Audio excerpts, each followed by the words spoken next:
ନାଇଁ କଲେଜ ମୋର କଲେଜ ଯିବା କଣ ଦରକାର? ତମେ ତ ଯେତିକି ଟଙ୍କା ପଇସା ରଖିଛ ମୁଁ ବସିକି ଖାଇଲେ ସରିବ ନାଇଁ। ମୁଁ କାଇଁ କଲେଜ ମୁଁ କଣ ତତେ କଲେଜ ପଠୁଛି ପାଠ ପଢିବା ନା? ତୋର ଯୋଉ ଚେହେରା କନ୍ୟା ପିତା ମାନେ ଦେଖିଲେ କଛା ଟେକିକି ଦଉଛନ୍ତି। ଶୁକି ଯାଉଛି ଖାଉଛୁ ପିଉଛୁ ଶୋଉଛୁ ହଉଛି କଣ ଯାଉଛି କଣ? ହର୍ଲିକ୍ସ କିଣିକି ଦଉନୁ। ହର୍ଲିକ୍ସ କିଣିକି ଦେବି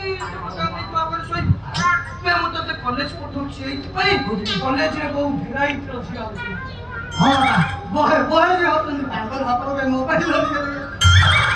ଝିଅଙ୍କ ନାଁ ଶୁଣିଲେ ଖୁସି ହଉଛି। ପ୍ରୟୋଗ କରିପାରୁନି କେମିତି? ମୁଁ ତତେ ଡିଜେ ବଜେ ବାହାର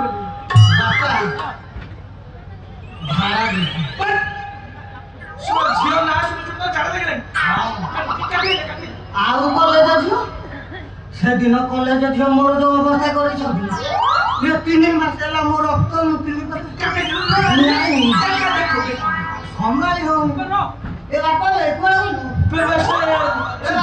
ସେ ଝିଅଟା ସେତେବେଳେ ଯାଇଛି ବାହାରୁନି କଣ ଧଉଛି ବୋଧେ ଆଉ ପଡି ଯାଇଛି ଟିକେ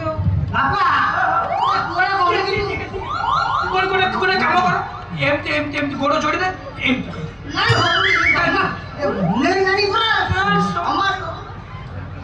ମୋ ପୁଅ ଏଠି ମୁଁ ନେଇ ଗଲେ ଝିଅଟା ଏଠି କଳ ବାହାରୁନି ଭିତରେ କିଛି ଆଉ ପିନ୍ଧୁନି।